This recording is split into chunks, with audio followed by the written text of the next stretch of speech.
Hello. Hey there. Hello. I'm Amy. I'm Haley. I'm Lori. And you found yourself listening to Hugo Girl, a very funny, very feminist podcast in which we talk about Hugo award-winning works of art and literature and Hugo adjacent things and things we just like. and nautical literature. And sometimes Moby Dick. In addition to being a funny podcast of a very feminist podcast, we are also a Hugo eligible podcast. And since it's nomination season, Hugo nominations are open until I believe March the 15th. Just throwing that out there. If anybody is a nominator, you can nominate us if you want to. Feel free. The category of Best Fan Cast. How do people become nominators? Is it hard? I think by the time they hear this, it'll be too late. Yes, correct. Oh, damn it. They have to have a membership by January 31st. Oh, damn it. But if you remember last year, you can still nominate. On that subject, too, we were mentioned by a fellow podcast, the Octothorpe podcast, and they were so nice. They were so nice. They were so complimentary, and they said that they would consider putting us on their nomination ballots, and they were just so nice. Yeah, I was thinking about why it was so nice. We didn't know them, and it's like finding out that someone talked about you behind your back, and everything they said was very nice. That's exactly what it was, in fact. It was a wonderful feeling. And I really applaud their efforts to say our name. Oh, it was cute. It was very cute. They did not say it in sassy enough fashion for their taste. Yeah. I thought they said it fine. Yes. I appreciate that they said it at all. That's right. So anyway, they're a good podcast too. I listened to several episodes that day when I was enchanted by their kindness, and I really enjoyed it. So give them a listen. What was the name again? Octothorpe. Octothorpe. Mm-hmm. Okay. Do we have any reviews, Lori?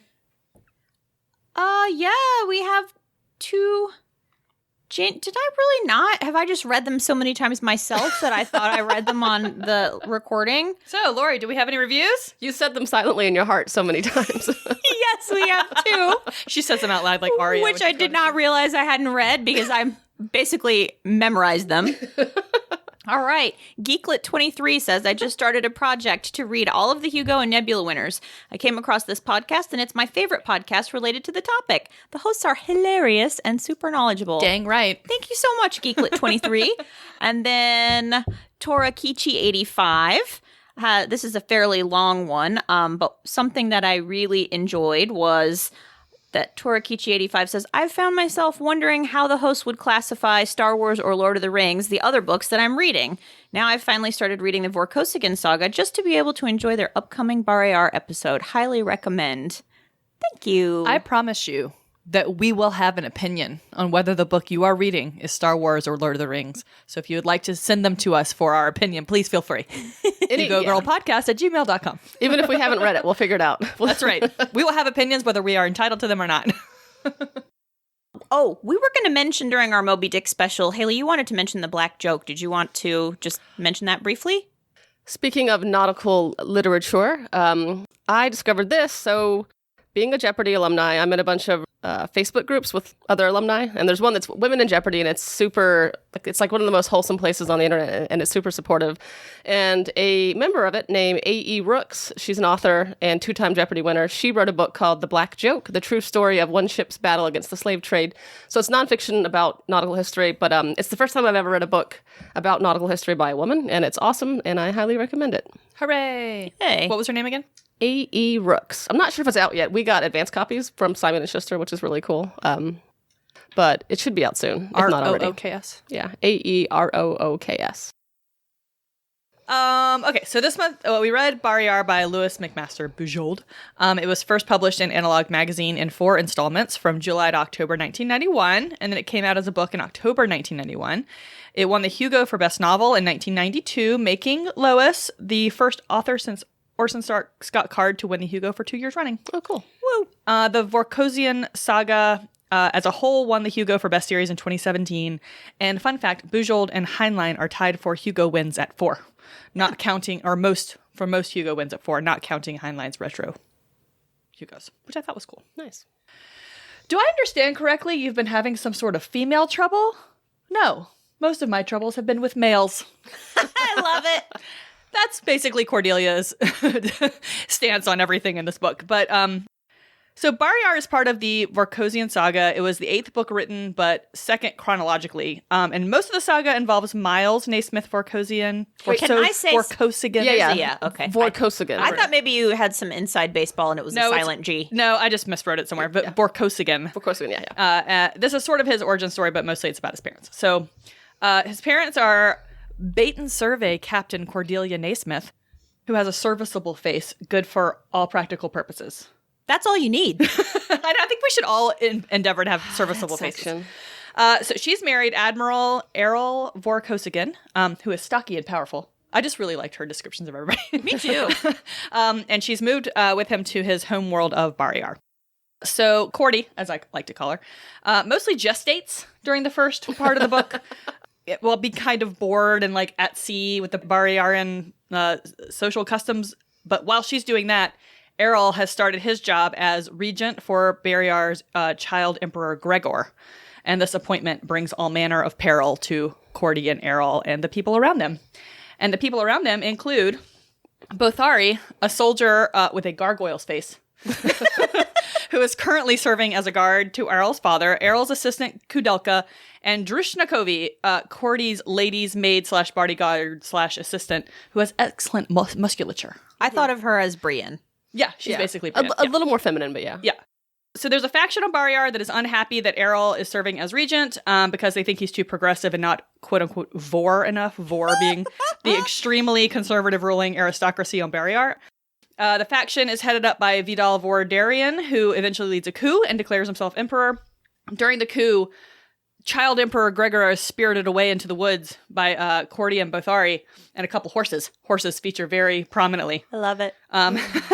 Cordy learns a lot about Bothari on this trip, including his great love of killing people and his inability to tell when doing so is inappropriate. And over the course of the book, we learn a lot of pretty terrible stuff about Bothari, which I guess we knew if we had read the book right before this one, but this being our first one, that's the first time we read it. But apparently we're supposed to forgive him, but I don't know. Okay, so Vidal orchestrates a lot of attempts on the lives of our main characters. One of these attempts involves poisoning Errol and Cordy using a grenade of very gnarly soul toxin. Cordy and Errol are given the antidote, but it's lethal to fetuses. So our heroine Cordelia is currently pregnant with Miles, and unfortunately, this antidote is going to melt his bones. So in her first heroic effort to save her fetus, Cordy undergoes a placental transfer, and Miles is moved to a uterine replicator. This is a crazy balls operation on Barrayar, but it's routine where she comes from. But it leads to this whole manner of nonsense. He's then housed in this hospital where they're trying to save his life, but then during the coup, his replicator gets stolen.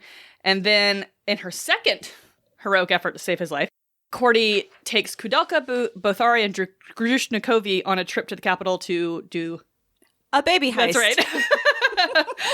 During this trip, many shenanigans ensue, most notably another Vor woman giving birth in a gross abandoned building with Bothari as midwife, and Cordy stealing a couple minutes to matchmake with Kudelka and Drushnikovi.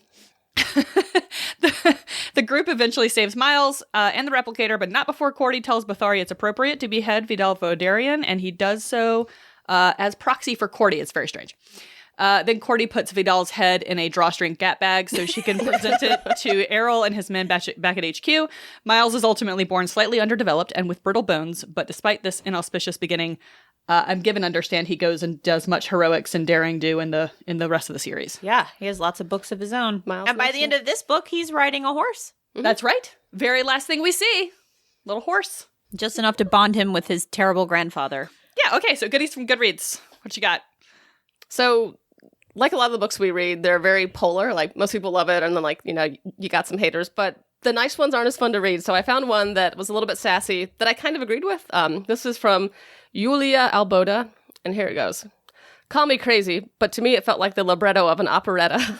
Love is in the air all the frackin' time. We also get a beta couple of very naive youngsters who act like 9-year-olds and who are the protagonists of extremely silly and ridiculous scenes. We have a plot against the regime concocted by a character whom we can spot as being the bad guy from the very first scene he appears in. The perspective of motherhood is constantly looming over, and we get cascades of related sighs and melodrama. No, it didn't feel like science fiction at all. It felt like a lame love story that happens to take place in an imaginary universe. Yeah. A bit harsh, but there's some funny part. Yeah. I've got one from Goodreads by Aaron, who gave it 1 star. And Aaron said, did not finish. A disappointing departure from the spirit of the series. Political intrigue and assassination attempts never seemed so dull. Oh. Juniper on Goodreads rated it 2 stars, and I apologize for some of the language. I'm just, but it's not that bad. It's just not You're just language. reporting the facts. I would not normally use this language, but it's kind of funny. A 25-year-old female soldier complaining about her crippled lover, who just weeks before broke her hymen, is one of a handful of plot devices that separate the true moments of greatness in this book. It could have been so much more. Woo, wow. Yeah, you wouldn't use that language. No, I would not. But his body is definitely the focus in the book. So Yes. it makes sense in the context of that. But no, that's the book goes to great lengths to tell us that what your body does and does not do for you is not really important. Yes. so that, I mean, I think that's the takeaway for the book. So it is funny that's what she focused on in a review, but it doesn't matter in the context of the book. I was going to read another one, but mostly because the guy's name is Antinomian.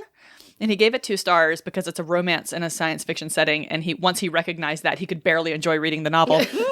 But I mostly just wanted to read his review because his name sounded like a real word. So I looked it up. And it's relating to the view that Christians are released by grace from the obligation of observing the moral law. Oh, is it ironic or not? Oh, no. I don't even know what that means. They're absolved from grace by... Like, you could do whatever you want and then ask for forgiveness. Oh, yeah. Essentially. Yeah. Like, which, no. You just got to make it in before you draw your last breath. Well, Exactly. Well, that's what they told us at that YMCA lock-in. I will say he thinks that the requirements of a romance novel is that there has to be a hero, a heroine, and a strong hero, and the other male characters are weak. Sir, Cordelia is the hero. She is the strong hero. Right. The other male characters are weak, and once he realized that, he could not enjoy the book. People get so worked up about any amount of romance in a non-romance genre. So mad about it. And it's like, calm down. People in real life actually do like each other. Like, it's okay to be... He says that all the other male characters are weak or loyal like dogs. Well, I think maybe they're objecting to the fact that it's equitable. Like, I feel like there's always women in a lot of sci-fi books, but they're just like, things that you make love on. I don't know. It's not... I don't know what they're objecting to. It's not sex. It's something you else. make love on. Yeah, like which Kudelka was really worried that's what he did with Drew Schnakovi. Oh my God. So Ku and Drew have the sex at one point, and it's Drew's first time, and Ku was just excited to learn he could still perform after being shot by a nerve disruptor. But he was so focused on the task at hand that he failed to ascertain whether Drew was into it. And then afterwards, he was racked with guilt because, as he said, he raped her. He thought he did. He just thought he did. So he apologizes to her for raping her, and she's like, I'm sorry, what? And it was the strangest way to create, like, she got upset, not because he raped her, but because he thought he did. Well, I thought Cordelia did a pretty good job of breaking it down, even though it's ridiculous. First of all, I could live my life just fine if we never discussed this B-plot, but... we don't need to bring it up again. But I appreciated how Cordelia was like, you basically told her that you weren't paying any attention to her. Yeah. Like, she was happy that it happened and didn't understand why you weren't talking to her. And then you're like, I forced you. And it just like, as though she couldn't have made the choice to have wanted to do it. And that pissed her The off. fact that he wasn't even clued in enough to realize that she was she kissing him? That she was into it. Yes, yes, they were kissing, and then like one thing led to another. I'm not mad at him. I just think it's just sad. Like, It's just an odd way to. I think he's really socially inept. Maybe, I don't know. As we see, they're all very repressed on Barrayar. And they're all very casual about rape. Like, it comes up a lot, and they're all very conversational about it. Yeah. It is very strange. Yeah. Like, Cordelia included, like, everybody. Like, it's just, like, very odd. I don't know if I would say Cordelia is casual about it. I think that she is frank about it. Okay. I think on this planet, it's just a fact of life, unfortunately. Well, and so we haven't read the previous book, but they're like fresh out of a war where it was used as a weapon of war. Right. And Cordelia is just like, it was what it was. It happened. Yeah, that's probably a better way to put it, I guess. Matter of fact is more. It's just the way it's talked about is just odd. Well, I totally agree with you. Yeah. Well, and like, I was so excited to have a female author because usually we don't get as much of that kind of stuff. So I was a little bit disappointed that it was a big plot point in this as well. So I was like, God. Yeah. Yeah, I mean, here's the thing. Like, I don't necessarily agree that it never has a place in a book because that's something that happens to people as part of life. And I think, it's important for other people who have survived that to be able to see it in art or just see it discussed in art. But I think, like, most of the time when we read something about a rape or a sexual assault, it's written from a sort of almost prurient point of view. And, I'm thinking about the Wind-Up Girl right now. Or all of Game of Thrones season 6. Yeah, and at least which is prurient. At least in this book, I mean, I don't know how she handled it in Shards of Honor, which is the book right before this one. I mean, you would have been seeing it happen in that book. And here they're just talking about it. So we're sort of one removed from it as a plot device, because it doesn't really function as a plot device at any point in this book that I can recall. They just talk about it. It could be removed and I wouldn't have missed it. Exactly. That's the thing. It's like, so is it worse that they talk about it, but it's not actually happening? Well, I don't know, because if you have read it, and I think, the books are written to stand alone, but of course it is part of a larger story. So I think you have to address it if you saw Bothari committing these war crimes in Shards of Honor, and then they're just like, oh, he's friends with everybody now. Like, I think they have to talk about it. And plus his assaults that he experienced as a child, too. So that kind of explains his backstory. That was something. So for people who aren't aware, Barrayar comes right behind the book ahead of it. So chronologically, Shards of Honor happens, and Cordelia and Errol are in a war against each other, and then I think she defeats him, and then they get married. So a lot of things happen in that book, and then this book picks up literally the next day from after Shards of Honor lets off. So that's why Shards of Honor is going to come up a lot, because it's... And the war, they come up. Yeah. The stuff that happened in the war comes and up we don't have any of their baggage that we've experienced personally. Right. So yeah, and Bothari is obviously... He does a lot of very bad things in Shards of Honor, and then at some point at the end of the book, it's like they reprogram him or something to forget a lot of the things that he did and not be able to talk about it. And so he has to come to Cordelia and ask what he did. And so that's the context in which a lot of this happens, is her telling him what he did, which is alarming. Yes. But she loves him and trusts him and is really okay with him. So I think, he made me think of what you said about Amos from The Expanse. There's a lot of Amos there. There's so much there. Own identity is so fragmented that anyone who is a leader, he will follow, which is why he did, these awful atrocities during the war. And then he recognizes in Cordelia someone that he can follow and hopefully do better. And they have the same backstory. Same thing happened to Amos. Same thing. Oh. Yeah. So there's a lot there. There's a lot of parallels there. I wonder if the two men who comprise James S.A. Corey read. Maybe. I hope so. It's an odd coincidence that they have all that in common, but I guess it's not outside the realm of possibility. I want to get right to Baby Heist. Okay. As a talking point? Or? Yes. I have Baby Heist as a talking point. So, okay.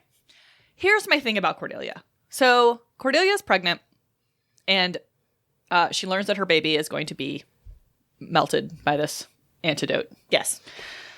She goes to great lengths to keep that from happening. She has him removed from her body and put in a uterine replicator when he's already 6 or 7 months along, and then, or 5 or 6 months along. And then, I mean, she's very into saving this baby. I had a hard time reconciling that with her Bayton colony background, because it sounds so much like she comes from a place that's very technology and rational heavy and that sort of thing. So and they can make a baby there by two people spitting in a cup and then mixing up a baby and putting it in a uterine replicator. And it seems to me, of the two cultures or societies, hers would be the one more likely to be the fetus in and of itself, we can make another one of those. It just seemed odd to me that she would be so hell-bent on going to such lengths for that fetus. Well, I think a couple of things. I think she has been pregnant long enough that she feels that she knows the baby. Mm-hmm. When you're 5 or 6 months, I mean, she's been feeling movements and all that. And so she's very attached to it. They've picked out a name. Yeah. So I think it's fair for her to think of that as her baby. That's a wanted child. And also, she can't go back to Beta Colony. I can't remember why, but she can't go there. Yeah. So she can't spit in a cup and have a baby. And if you recall, the toxins they expect damaged her husband's testicles. right. So they said you can't count on the idea of being able to I get forgot that pregnant until the old-fashioned this way. moment. Yeah. That's right. So this may be actually be So their I last think there are chance. several reasons. But I mean, I think the primary reason is that she feels deeply attached to that baby. And that in and of itself, and maybe like this isn't something that most Baton mothers would experience, like carrying a baby. And so, you know, maybe None of them would. It's all very novel to her. And I can see that part. And of course, obviously I'm not faulting people for getting attached to their fetuses. Like it was just more in the context of her character. I If that think makes sense to me. A third reason is spite, to say, to hell with you, Peter. I'm not just gonna abort this baby. We didn't even talk about her father-in-law. Well, the other thing, Amy, like to your point about Beta Colony being very technologically advanced, to them, they would not, you know, this feels gross to even like say it out loud. And it's meant to be gross. You know, the book is not glorifying it or anything. But on Barrayar, they just discard people with disabilities. They're either discarded pre-birth or at birth, or, you know, Kudelka is kind of ostracized and looked down on, even though he's like a war hero and he's got these terrible injuries from that. So I think like for her, we would normally say, we get a medical treatment and he'll live a perfectly nice life. So I think she's like, what do you mean you just discard someone because they've got a bone problem? Like that's just not something that is probably in her paradigm on how you handle health conditions. It's very like Spartan, you know, like leaving the baby in the wilderness. sure. But like, Right. there's even a part where they mention like, if you got a TBI, they would probably still kill you. Like, they're just. What I had trouble reconciling with this book was that it's such like and granted they lost contact with the galaxy for a while, so they kind of regressed, I think, Apparently, as a civilization. because their wormhole was closed. Oh, you got to keep that open. You got to keep your wormholes open. Forgot to prop it open. Yeah, but I wish there was more description of the environment, because like I couldn't picture Barrayar. Like, Yeah. Was it old timey or was it new? Was there science or was there not? Like, was it a castle or was it like a skyscraper? I don't know. I was imagining castles and fields. I was just blank. I was like, these are people in a dark room. I don't know. And honestly, I kind of imagined healthcare like on par with what we have now. Yeah, just I definitely horrible. pictured King's Landing most of the time. Yeah, but looking at some of the book covers, it seems like it's not that. Well, So, I book don't know. covers. Yeah, I know anything can end up on a book cover. Well- and she is a space captain. I mean, they do have spaceships, so I imagine True. it kind of like it's like King's Landing, but also a lot cleaner, I think, and then with like a helipad. And I think technology's trickling in, you know, now. So they have some things like they obviously have sword sticks and they have plasma rays and they have flying They cars. Have a handful of secondhand uterine replicators. They have a monorail, which always makes me think of The Simpsons. Yeah, monorail. But yeah. So they happen to have these uterine replicators sitting around. So they put the baby in one, which is one of my soap stuffs. But this like we could just call this episode soap stuff, but as you know, I have a name picked out for it. We all read a lot on this podcast, for the podcast and just for fun. But like when we were going around chasing after the baby in the uterine replicator, I realized that had never happened before in my entire life. Like in a book setting, I was just like, Oh, yeah. this is weird, right? well, Like, there's definitely, and then it's kind of cool that most of the plot is driven by this woman's pregnancy and her child. And I then- love it. I know. I think my main takeaway from this book is that Cordelia and the author are forcing the readers and the other people, the other characters, to accept the humanity of women and children.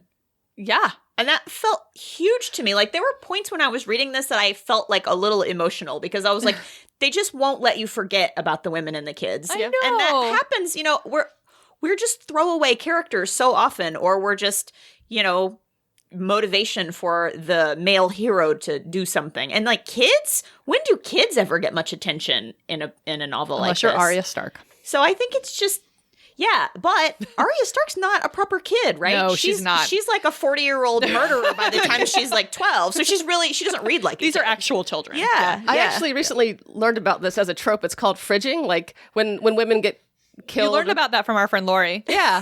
When? When we were discussing, what was it? Oh, we were discussing The Expanse. Yeah. She taught us all about fridging. Yeah. Yeah. It was at this table. Huh. I In don't this remember room. that. Well, I read it on the internet recently too. Okay. Sorry. Yeah. Maybe it was from the link in the show notes that I posted. Nope. Nope. Because guess what, everybody? These two don't really listen to the podcast unless I beg them to. And sometimes don't like the sound of my voice. Kevin does such a good job with the edits that I just want you guys to listen so badly. I listened to the Moby Dick and it was great. I listened to most of that. Very well done on the edits. To be fair though, I don't listen to any podcast. I listened to all of them but ours. I listen to all of them and ours. Haley, what were you going to say about fridging, though? Oh yeah, like most of the time, women are just the fridged characters. Like, oh, you assaulted my daughter. I'm gonna go get revenge. She's no longer in the plot, but like there's like the impetus for men to change or men to go seek revenge. So I thought it was really interesting that a lot of the coup and the fighting and like all of the machinations going on around this thing, which is central to the plot, we go with Cordelia on her trip into the woods to hide Emperor Gregor and get away from the scary men coming at them with guns. And then we're in the woods with her. We're in this cabin. We're in this cave. We're doing all these things. And we have no idea what's going on in the outside world because she doesn't. And, you know, you rarely have that in books. The women will get shuffled away somewhere safe and then you don't follow them. You go follow the men and to the action. And there's plenty of action. They got to escape these bad men, and she's got to create this French farce in this cave. And then they got to eat Groats. so many Groats. They got to eat Groot. Yeah.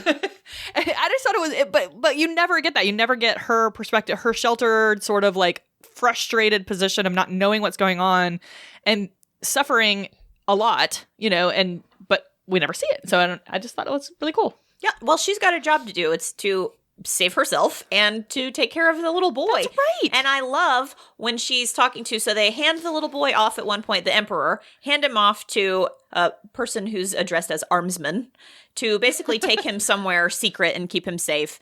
And she says, take care of him. And he's like, of course I will. He's my emperor. And she was like, the idea that he's the emperor, she says, is a delusion. He's a little boy. Right. And I had a moment when I read that. I really had a moment. And then the armsman said, I know I have a 4-year-old little boy. And I was like, and she like makes him see this child as a person. Yeah. And Yeah. it's a very good moment. yeah, he's not important because he's the emperor. He's important because he's a little boy. Amy's patting me. I'm fine. You look very like you're tired. rolling up a little bit. I Okay. mean, I am, because you don't, I am. And I did when I read it, because I just think you don't see people treated like people in that way, especially not kids and Especially moms. not in these space operas. Because, like, Yeah. I mean, a lot of space opera books end up being sort of like you have these cold boxes off in the distance that you're told have 200 people on them and they get blown up and then the 200 people die. But like Cordelia's running around seeing all of these soldiers as lost children and like feels that these people are just seen as cannon fodder and aren't valued. And she's everybody's mother the whole time. I like that, and that also she is capable in her own right. She takes care of business. Like, she sees everybody as somebody's kid. But she also is like, well, if I need to chop your head off to solve this problem, then that's what we're going to do. That's why it frustrated me so much that she was just gestating for the first third of the book. The book has a lot of slow points. Yeah. I appreciate that it's not super long.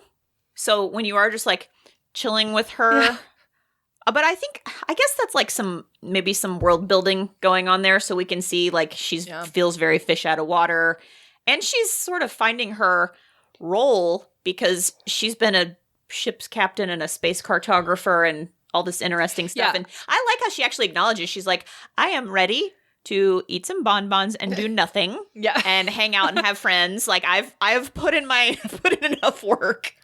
Yep.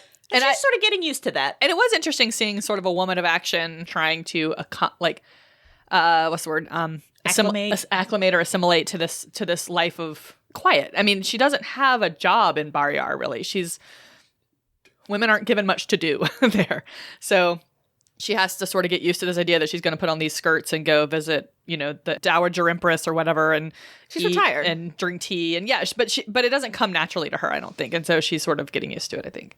Yeah, I appreciate the breadth of, she's definitely got some restlessness, but she's also like looking forward to this new chapter, I think. Yeah. It's not perfect, but she also doesn't hate it. She's not like imprisoned. And then people start trying to kill her. It's not nice. It's not nice. And she's so nice. She's like the nicest person on this planet. She would be nice to everyone if they would just let her. Oh, okay. On the subject of being nice, there's the early scene where she hears those two men bad-mouthing her husband, and she's sitting in front of them, and she just like turns around and just reads them. She just drags them. I love it. But then later, she apologized and felt bad about it for eavesdropping. And I was like, it is not, as a person who likes to listen to other people's conversations, it is not eavesdropping if you're in a public place and someone is sitting right next to you talking at the top of their lungs about your husband. Yeah. They get what they get. I think we're supposed to have like the city and the city wall between us and other people who are talking really close to us in public. Like you can hear them, but you're supposed to try and tune them out and not pay attention to If their I get conversation. overheard bad-mouthing somebody, that is my fault. If I can see your phone, I will read your text messages. Oh my God, it's my favorite thing to do on Marta. It is my favorite thing to do. I'm just writing Marta because of that. Have you ever been sitting behind somebody who is texting two different women at once? No. I have. I had a whole thing about Cordelia taking the Gap bag with the head in it on Marta back.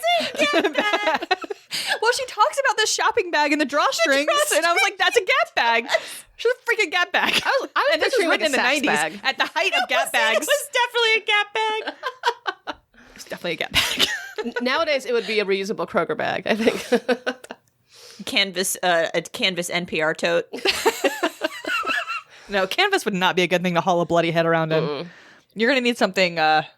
Well, but Impermeable she wasn't membrane. planning to put the head in the bag, though. Yeah, she was. That's why she That was was looking for plan it. A? Yeah, that's why she was looking for it. Oh, that's right. I forgot that she didn't just bring the bag with her from. They cut the head off stopped at the in Gap. the bedroom, and she's like, "What can I put that's this right, head that's in?" right. And then she's like, Dowager Empress Karine has a bag of shoes from a ladies' emporium Gap. in the called the Gap. called the Gap. Well, and that's such a cute subversion of, like, a woman's going to go shopping. Women be shopping, that whole And trope. she even- I'm going to put a head in there. And she even said when she got back to HQ, and Count Peter, that asshole, is like, "Where have you been?" And she's like, "Shopping." And then she like rolls the head out on the table in this great drop mic moment. It's very much Pretty Woman like. Big mistake. You work on commission. Exactly. This book has so many moments that are so clever. It does. If I could just shorten, tighten up the Yeah. middle third. Well, here's something that I've been learning as our friend of the pod, Anne Harris, up-and-coming author who we hope to see some published works from soon. She has been telling me about kind of how the sausage is made with books.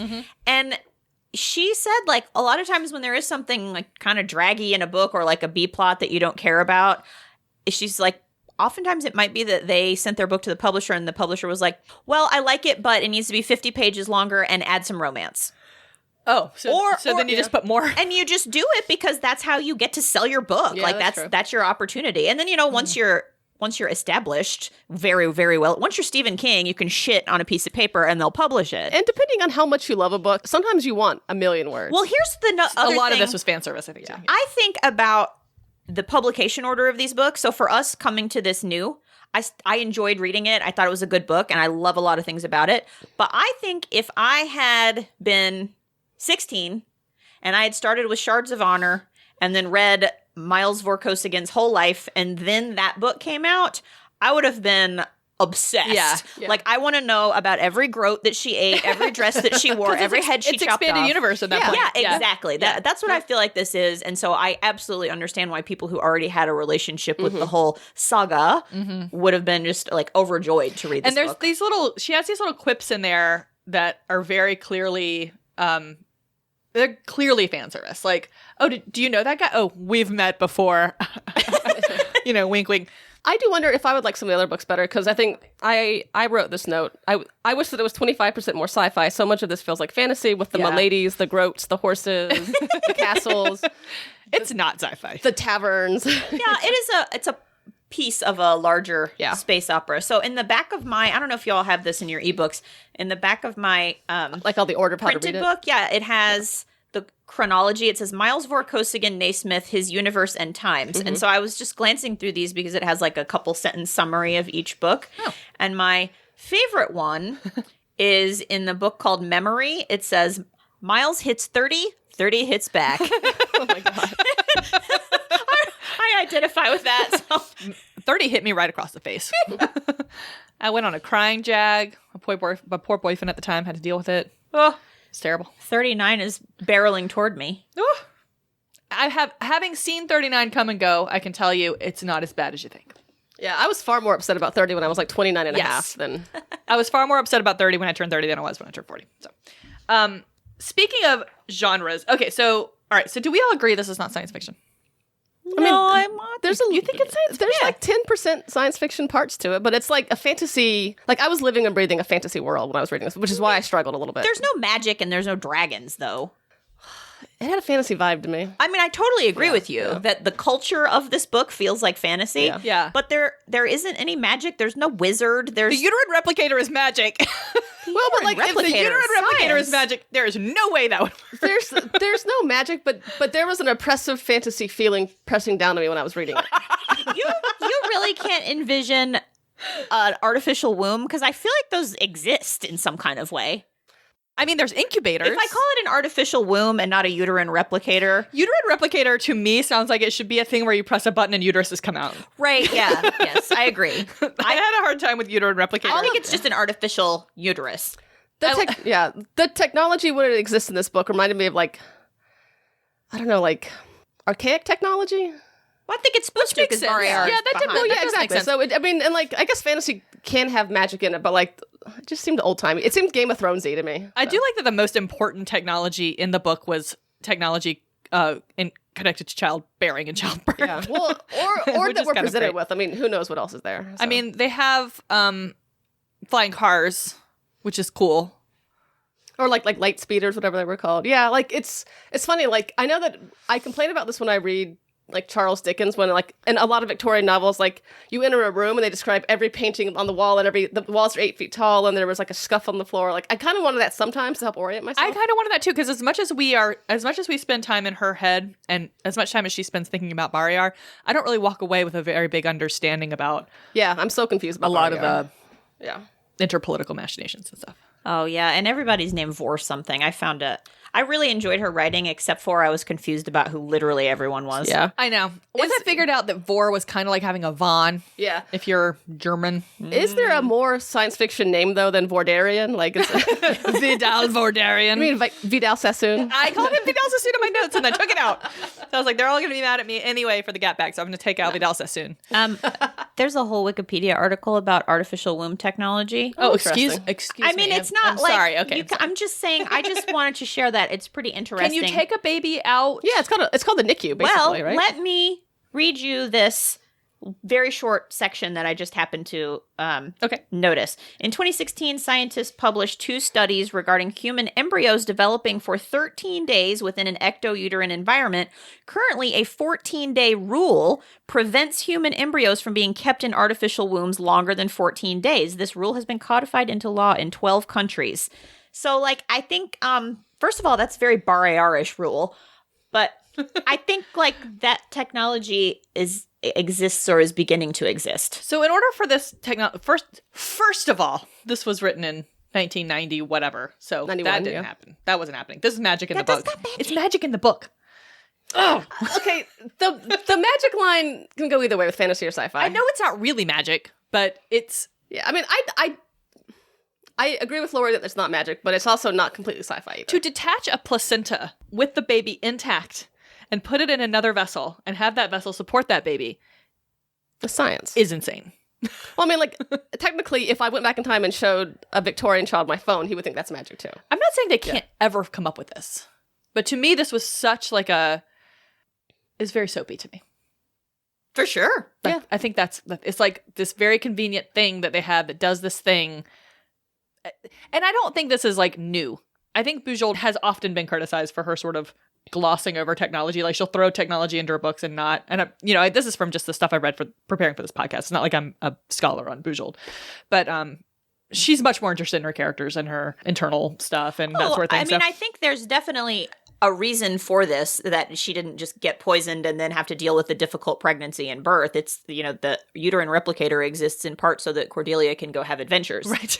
And not be heavily Would that we could all have dangerously one pregnant. of those? I mean, I think that's a great idea. Well, I mean, of course, a person who could get pregnant and give birth and maybe did, I don't know if she had children or not, but of course someone would think of that. Yeah, and it's also a plot device to come up with a cool progressive society like Beta, and then also to criticize a patriarchal bullshit society like Barrayar. And I do think that, I mean, this device is very equalizing. So, like, if you don't have to gestate your children, you can go off and do stuff. And if you get injured, the baby can still live. And, like, I think there's a lot to be said for this piece of technology. Oh, yeah, and, like, it would be huge to have something like this. Also, it's technology now. Okay. Checkmate. It's okay to change your mind about things. It is. But yeah, so I mean, I was in general in favor of the idea of one of these things because I think it's great. Yeah. yeah. However, the rest of Beta Colony's approach to stuff was very odd. Like she talked about hymen cutting of 14-year-old girls plus obligatory birth control and parental licenses, which I have lots of thoughts on. Yeah, my hope is that was not supposed to be exemplary. Yeah, is that progressive or no? Like it's sort of. What I wonder if she's doing there is teeing up, like, there's a lot that's good about a super progressive, technologically advanced, equitable society. And then, like, when you look real close, some of it seems kind of monstrous, too. I mean, Cordelia was talking about it like it was the height of enlightenment. Well, but that's what, people like to, most people favor their own society. Like so my favorite movie is Gattaca, and that movie's about, basically getting rid of any genetic defects in a child before it's born. It's all done in utero, and, like, the ethics become like, where do you draw the line? Like, obviously, you wouldn't want your child to have one of those diseases where it can't survive after birth. Like, that would be heartbreaking. But also, like, what about being nearsighted? What about, there's things that you can, where do you draw the line? So. Yeah. The extreme of this is, of course, I think, or not, of course. Eugenics. I think it's sort of embodied by Count Peter, who's like, no, only we don't have deformed Count Vorkozigans. Oh my God, he's so horrible. The word mutant shows up in this book so many times. He's horrifying. And so Count, we didn't really talk about him, but he basically wants them to get rid of this baby when they find out that he's probably going to have some difficulties from the antidote that they took to this poison. And he goes so far as to go over to the hospital and try and bribe people to basically turn the machine off. Yeah.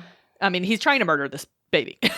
Like, straight up, as far as all these people are concerned, he's trying to murder a primarily baby. because of shame. Yeah, and so and it's very much a eugenics thing. It's like we Vors are perfect. We need every one of them to be perfect, and they get to decide what perfect is, I guess. Toxic masculinity ruins the party again. Ruins the party again, people. So there's that side of it. So like he's embodying this, eugenics level of this. It's like a horseshoe though, because in the Beta colony, that person would never have the option to be born. Well, right, because she says at one point, I tried to find it before we started recording, but I couldn't find it right off. But she definitely indicates that they do that kind of screening on Beta Colony too. They just do it before early, and so they don't expose living children on the hilltop, after they're born. They do it like which Count Peter would definitely do. Absolutely. I mean, they just do it while they're still 4 cells. Which, all right, where's the line on that? Yeah, Haley, I think your horseshoe analogy is very apt. Yeah. It's a circle. I mean, I feel like you come back around at some point. Is it woke or is it not woke? I don't know. I mean, I think to some degree she's grappling with that a bit in this book, because she sets up these societies as foils, but both of them have things that to a reader are very obviously messed up. Yeah. Well, even like, when I first read it, like when you have sex in Beta colonies, you've got to get a license to have a kid. Like, that's also like restricting people's access to reproduction. Like, that's a fundamental human right. It's interesting. That question has always been an interesting one to me because, there's a very basic level on which it feels icky to make people apply to be parents, but we make people do that when they want to adopt. or even adopt a dog. Yeah. So it's stringent. Like, so we do it. We just don't do it if you with humans. Yeah. Get pregnant by having sex, like, basically. And we screen people in a way if they want to get pregnant using IVF or something like that, because you can't do it if you don't have money. Yeah. And that's it's a barrier. But like 2 drunk people at a bar can just go recreate right now. Exactly. So it's and nobody's policing that, but adopting and I don't know if we just draw the line at there being an already living baby that we need to take care of, but people adopt before the baby's born. Well, yeah, I mean, depending on the political party, like, where do you draw the line at life? It's very strange, and it's not something I know the answer to. Yeah. It's just something that this book kind of made me grapple with a little bit. Like, on the one hand, I would like to see every baby that's born be born to people who want it and take care of it and can take care of it. On the other hand, who makes those rules? Who says who can take care of it? Yeah. Right? Yeah. Meanwhile, to even adopt a cat, I had to I had to take them on a Zoom tour of my townhouse. Yeah, when we got Teddy, they came over and looked at our house. Yeah, like so if we're giving birth to human beings, why don't we have to prove to someone that when you get into a hospital, you don't have to show that you have an apartment or a house. But at the same time, you can go pick up a dog off the street and have a dog. It's not like these are absolute rules in our society. I am going to answer the question about why people can willy-nilly reproduce and there are no licenses for that. And that reason is, Amy, that there's a need to continue to produce workers. Oh, Oof. oof. Ugh. Should we all just sit quietly and sadly for a moment? Well, I also think, I think also people know that that would not be something you could really enforce. Of course, yeah. But I also think, like, that's really the- what pro-life is poor- about. It's the about poor have been pro-birth. permitted to procreate. Pro-birth. Yeah. There's no ethical reproduction under capitalism.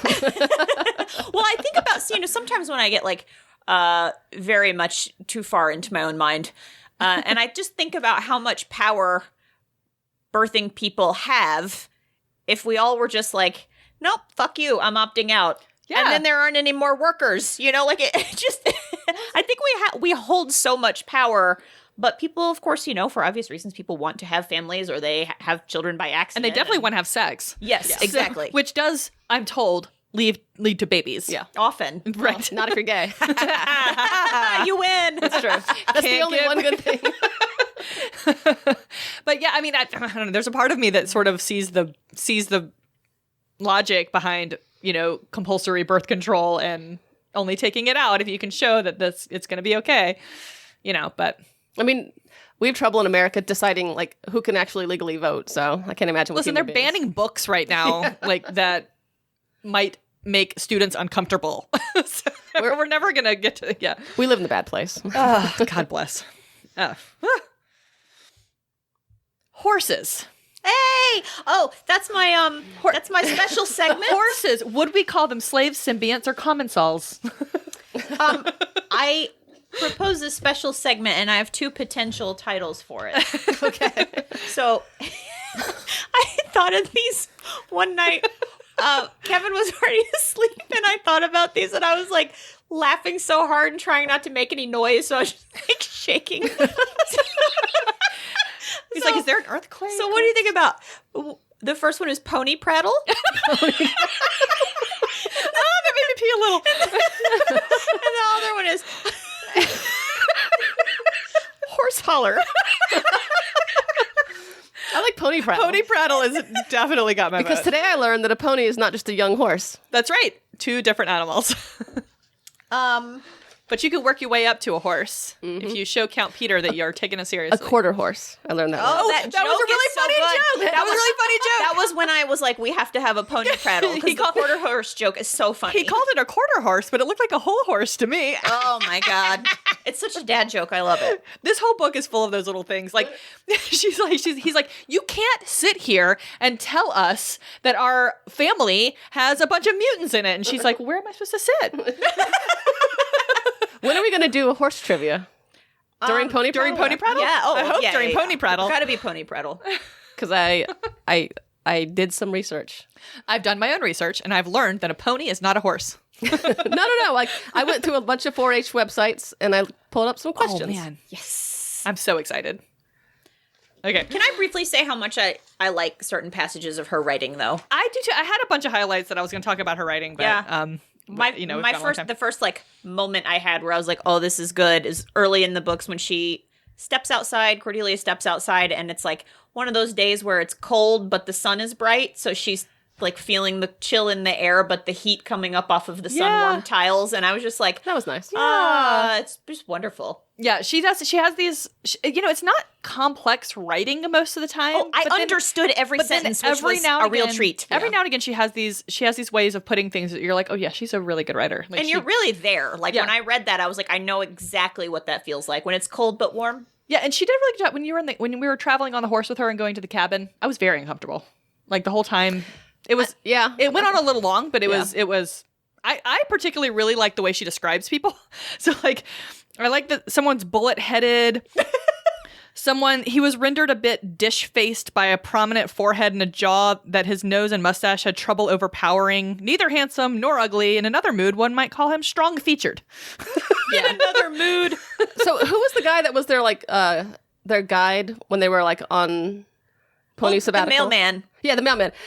His fatigues were dirty and wrinkled and looked slept in, their smoke stink eclipsing Cordelia's mountain reek. That's nice. Smoke, stink, and mountain reek. At one point, she invented a classical phrase from Matthew McConaughey. She goes that Miles was all right, all right, all right. Oh yeah, I did like how she does write with a lot of ellipses. Okay, yes, I want to talk about this. Yeah, it is like texting my mother because it's like meant to like make like a emphatic pause, like, well, ... I don't know, or he is ... ugly. Like, so every time I did it, I cringed a little bit, but I know it's her thing, so it's fine. Where's the the phrase? Yeah, it's bitch to hell. Oh yeah, they kept calling things bitched. Everything's been bitched. I don't know. I wonder if that's a Midwesternism. She's very Midwestern, so sorry. Oh, Or a Barrayarism. Yeah. Anyway. One last point. I love that when she finally gets to see a doctor after their pony journey, and the doctor's like, so what's wrong? And she has the list of things in her head. It's like 40 different things. And she's like, I can't say all that out loud. And so she goes, fatigue. And I was just like, yes, it's like medical sexism and women like shrinking themselves because they know that their problems won't really be addressed. And then the doctor, she says, he visibly brightens. He's like, yes, women are often tired. He said, have you considered exercising? She's God. like, I just came back from the... I've been exercising. She's like, I'm a ship's captain and I've been on a horse for 4 days. There were so many moments in this book where I felt very represented. Yeah, yes. Uh-huh. Yep. Yes. Uh-huh. Yes. Yep. All right. Pony Prattle. Our new special segment. Yes. All right. Name the breed whose horse name means fine walk. Paso Fino. Correct. Yes. Stallion. All right. For the ones that you missed, we can just take out. The domestic horse belongs to what species? Equus. Yes. What is the term for altering the teeth of an older horse to make it look younger? Floating? Bishoping. Huh. Oh. A term for a mature female horse that's never had kids. Mare. No. Baron? Maiden. Maiden. Maiden mare. Oh. What is the withers of a horse? The shoulders. The butt. Oh. Yep. This is her pony prattle. I thought we were all playing. Nope, it's just for Laura. Oh, never mind then. Well, I also had no way of knowing what was easy or hard. So. What's the cutest horse? all of them. I like that this book, insofar as horses are concerned, appeals to the both of you, because there's a lot of horse love in this book. Yes. But Cordelia herself hates horses. Yes. Man, she hates them. She hates them like Indiana Jones hates snakes, Yes, like which I with also hate. Fiery passion. Yeah, pretty funny. Which I want to know why she hates horses so much, because it does not seem like she came from a place with horses. Yeah, I think that just doesn't make any sense to her. She's like, why would you ride this giant animal? Why wouldn't you get like a speeder bike? She's also vegetarian. Maybe she just doesn't understand animals in general. Well, well, that and like horses are a little smelly. And they kick you. And they can be scary. They're big. Oh, they scare the shit out of me. They're very big. They are big. And she rolled right off of that first one. She tried to get on and she just rolled right off. I have another question. What does it mean when a horse wears a red ribbon on his back? A red ribbon It won second place? On his ponytail. Oh, that he kicks. Yeah. Oh. Kids, did we have a feminist fave up in here? I mean, it's probably her shopping trip. You mean when she gets the head? Because she doesn't actually go on a shopping trip, does she not? It's for the sword. Well, she goes like in the first 10 pages just to go like get But the clothes. real shopping trip was for the head. Yeah. Mine is when Cordelia drags all the men for speculating about Kareen's loyalty based on that propaganda video. Yes. That was cool. And she says, if she truly thinks her son is dead, then all she has left to look out for is her own survival. Why risk that for some dramatic futility? What does she owe you or owe us? We've all failed her. Maybe the only revenge she thinks she'll ever get is to live long enough to spit on all your graves. Hell yeah. Love that. Because they were like, oh, how dare she cozy up to him? And she's like, what the fuck is it to her? Like, she has no power. She's treated basically as a breeding, breeding stock. She's not even regent on behalf of her son, so she can't even be a Cersei. Errol, who is he? Just some guy, just some count's son. Just Ned gets Stark. to be her kid's regent. So yeah, she has no power of her own. And once her kid is gone, it's like, well, what does she care? She just has number one. Look out for number one, Kareen. Yeah, absolutely. She has to eat. That's about it. Like People keep questioning Kareen through the second half of the book, and every single time Cordelia is like, no ma'am, Not in my house. have several seats. Yes. I also really liked, I had several feminist faves, sort of Cordy in general, and Cordy and Kareen stopping a coup by talking about their kids, which I thought was pretty great. And then freaking Alice Vorpatrol just given birth in basically an alley like NBD, like nobody knew what to do, and she just has this baby. All the women And then- in this book take care of business. Heck yeah, and she has a baby, and then she goes and just naps it off for a little while in a house of ill repute, and then escapes the city.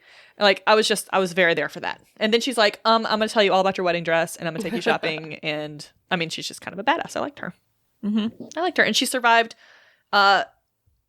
She survived being in hiding while being extremely pregnant. Oh, 2 extra weeks. I mean, Does that happen a lot? That sounds horrible. I was 2 weeks late. Nowadays, you would be induced. Yeah, that's true. I was on Beta Colony. In 1980, I was 2 weeks late. Oh my God. Kudelka trying to negotiate a discount for the sex worker's time because he did not actually have sex with her made me very angry. If you go to a restaurant and you order a bunch of food and then you don't eat it, you still better pay for it and you still better tip 20%. Yep. I'm into that. Yeah. I sort of glossed over that whole part because I was just horrified by the whole thing. So I didn't really spend much time with them there. Yeah, that was a They weird got part. jumped outside the door and I wasn't sorry for it.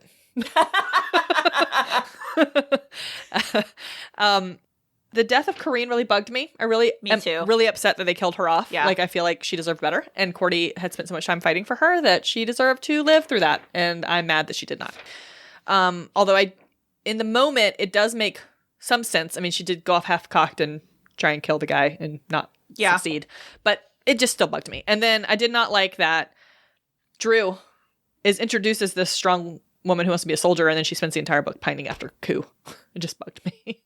Yeah. Once again, I could leave the whole Kudru B plot. Yeah, I mean, I could see our antimonious man not liking this book for that romance plot. Like, I totally buy Errol and Cordy. Like, they like have a really forgiving, honest love, but like, this is just a man and a woman that were like in the same room, and she's like, "Well, they're gonna get together. Kiss, kiss, kiss! I say, kiss."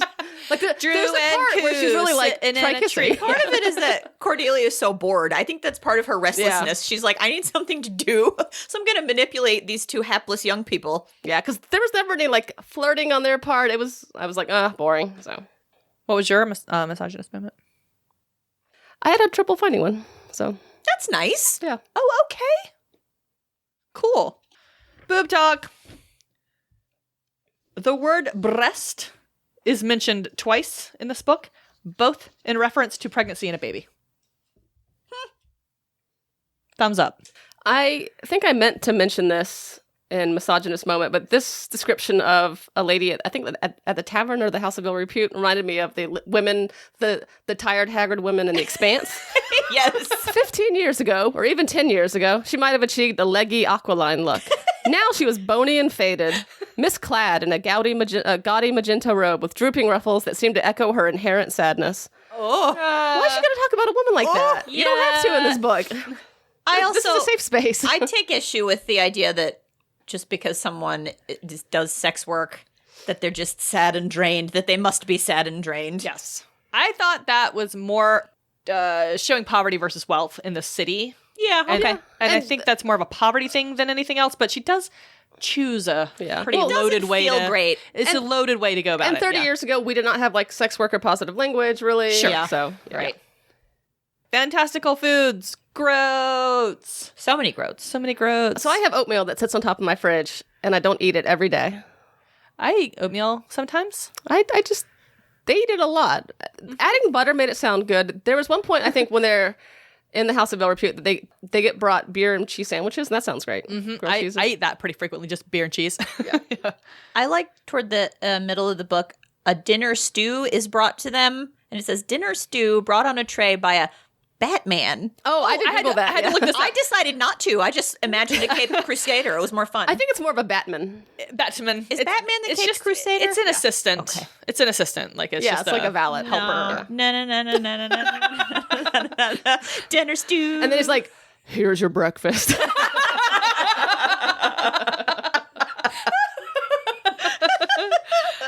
Good one. This is the breakfast, not that you deserve, it's the one you need, or whatever.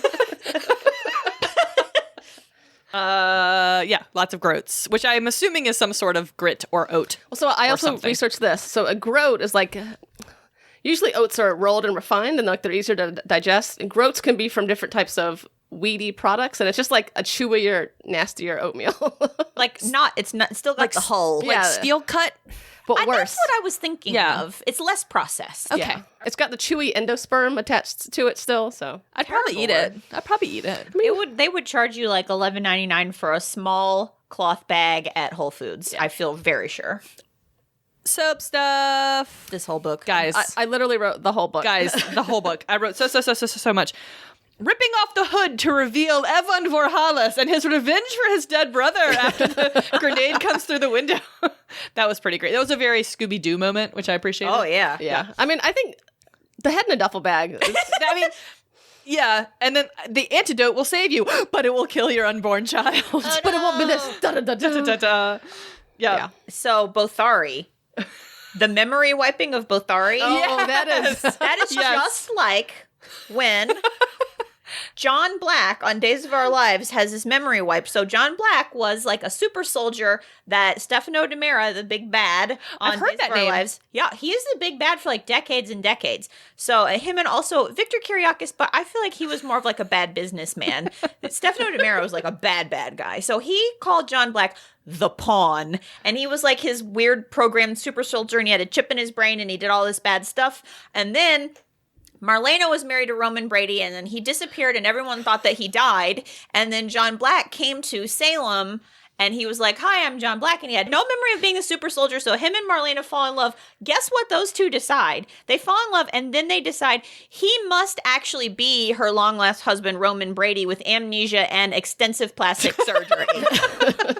They changed his face. Yeah, and then Face he off. becomes a good guy because he's not being controlled by his Stefano DiMera chip anymore. So anyway, the whole like super soldier with the dark past reminded me of Bothari. With the memory wipe. Yeah, and then I won't get into this, but actual Roman Brady does come back, and so then they realize the man who looks nothing like Roman Brady isn't actually Roman Brady, and then it's uncomfortable because Marlena's like, "Well, I'm married to this guy now." Did you like the book? I did. Mostly, yeah. I'll also say mostly. I gave it 3 stars on Goodreads. Because I think if I was, I don't know. It probably is more like 3.5. There's a couple times when like I sat on the couch and I was like, oh, I've got to read. I'm still on this horse. I was on the horse for 2 days, y'all. I liked the second half of the book the Yes. best. Yes. The the last 100%. 50 pages are amazing. Yeah. First 20 are okay. Yeah. Yeah, when they get it, because I think she does action very well. She does. And so when she starts going, it was great. This would have been a really tight novella, I think. That's what I said that about another popular book to my author friend Ann Harris. Everybody buy her books once they're published. And she said it probably was a novella when they submitted it to the publisher, and the publisher said, it needs to be 500 pages. Ugh. I will say, if anybody wants a little deep dive on the book, tor.com/tag/Barrayar. There, it basically it's everything on Tor that got tagged as Barrayar, but there's a series where these women read this book and just sort of did it 2 chapters at a time. It's like Schmoop, yeah. and it's great. It really is great. So if you go look for their little write up on Tor, it's pretty great. Star Wars or Lord of the Rings, people? This amount of horses, it's got to be Lord of the Rings. Yeah. With this much shit, there's got to be a horse. Well, also, I highlighted the word 11Zs, and I was Oh, like, yeah. I don't know what this means, but I know it's from Lord As of the soon Rings. as I saw that, I was like, uh-oh, Haley. Oh, I want you to know, I was watching Call the Midwife again the other day, and they used the term 11Zs. So I think it actually is just a mid-morning snack in England. Oh, I know, it's just ruined for me. So I said it's Lord of the Rings because they very explicitly say the word 11Zs. And Milady 1 million times. And they don't go to space. Also, Milady. And this is very clearly medieval fantasy with the addition of a Unarian replicator and some flashy guns. No objection. I'll stipulate. It stands. We'll stipulate to Lord of the Rings. All right, coming up next time. Ring World, Ooh. and then Dream Snake. Yay! And we're swapping our usual DM order so that Haley does not have to DM a book about snakes that is also horse heavy. So Haley will be your Ring World DM, and I will yes. be your Dream Snake I'm really DM. excited about reading Ringworld. I've been wanting to read that one for a while. Ringworld it's a little bit like Rendezvous with Rama, like it's like a big dumb space object, but it's good. I'm excited about that one. Yeah. Please rate, review, subscribe. Please leave a review, because Lori will be very sad if you don't. And I'll read it, And we'll read it on and the I'll podcast. commit it to memory. She'll say it before sleep every night. She says it like a little prayer every night. The litany against The litany in favor of Hugo Girl. I think we're gonna put some of these. We found some pretty good Barrayar covers on the internet. I think we should put some of them on our little Insta so you guys can see them. Yeah. They're pretty great. My favorite one is the one that's a little bit Dr. Quinn, a little bit Princess Leia. Yeah. Thanks, guys. Bye. Bye.